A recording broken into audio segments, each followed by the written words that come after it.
बुलंद हो रही है बिल्कुल। लेकिन कुछ ना कुछ ये देखना चाहिए कि इस साइड पे तो पानी आएगा, आबादी साइड पे ये शहर की तरफ है, ठीक है। जिस जहाँ जब पानी जाना ही नहीं है। रेस्क्यू वाले हैं, उनका काम था इधर आना, पुलिस का काम है इधर आना। इधर कोई भी नहीं है, आपके सामने सारे बिल्कुल कंधे के ऊपर खड़े हैं। एक मुझे बात बताइएगा, यहाँ पे मरियम नवाज की कोई टीम नहीं आई? यहाँ कोई टीम नहीं आई, किसी की भी कोई टीम नहीं आई। ये हलफ बोल रहे हैं यहाँ पर, हल्फन कह रहे हैं। हल्फन कह रहा हूँ, ये साथ ही मैं रहशी यहाँ का। तो सर प्यारे भाई ये बताइएगा कि मरियम नवाज यहाँ पर तो आई, हमने देखा 12-15 वीडियोग्राफर थे उनके पास जी। वो पुल की पल्ली साइड पे शहर की तरफ, वो सिर्फ शहर की तरफ है। मुकामियों से पूछा भी नहीं कि किस हाल में हो, मर गए जिंदा हो, कुछ इधर आए नहीं तो पूछना किसने था?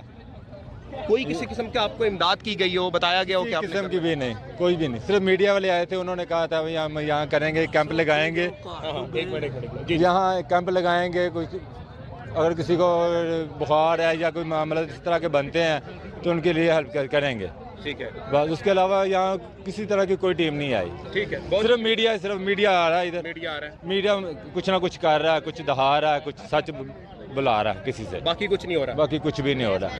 ਬਹੁਤ ਜ਼ਿਆਦਾ ਦਿੱਕਤ ਚੁੱਕੀ ਪਰ ਅਸੀਂ ਇਹ ਚਾਹੁੰਦੇ ਹਾਂ ਕਿ ਜਿੰਨੇ ਜੀ ਬਚ ਸਕਦੇ ਉਹਨੇ ਜੀ ਤਾਂ ਬਚਾ ਲਈ। ਹੁਣ ਜੇ ਪਾਣੀ ਵੱਧ ਗਿਆ ਫਿਰ ਆਪਾਂ ਕੀ ਕਰਾਂਗੇ?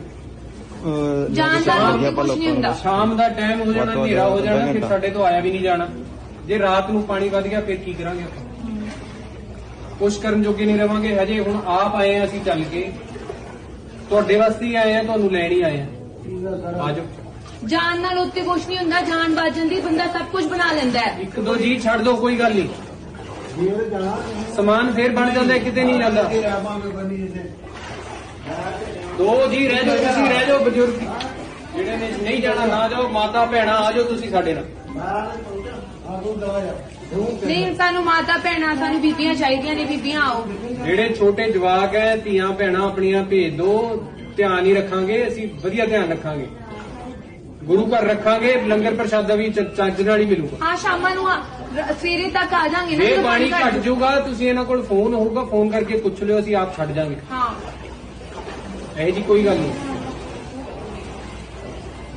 ਆ ਜਾਓ, ਛੱਡ ਜਾਓ, ਹਜੇ ਵੀ ਟਾਈਮ ਹੈਗਾ। ਚੱਲ ਮੇਰੀ ਭੈਣ ਆ ਜਾ, ਆ ਜਾ, ਚੱਲ ਆ। ਚਲੋ ਫਟਾਫਟ ਆ ਜਾਓ, ਦੋਵੇਂ ਜਣੇ ਆ ਜਾਓ, ਤੂੰ ਵੀ ਆ ਜਾ ਕਾਕਾ। ਕੀ ਹੈ?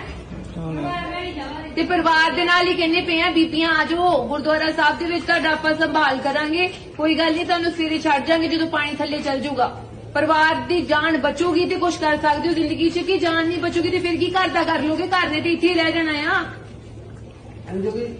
ਘਰ ਪਹਿਲਾਂ ਠੀਕ ਹੈ, ਇਹ ਮਾਲਕਾ ਸਾਡਾ ਦਾ ਘਰ ਆ, ਅਸੀਂ ਦਰਿਓ ਪਾਰੋਂ ਆਏ ਹਿਸਾਬ ਨਾਲ। ਠੀਕ ਹੈ, ਪਰ ਸਾਨੂੰ ਪਤਾ ਹੈ ਜੀ। ਮੈਂ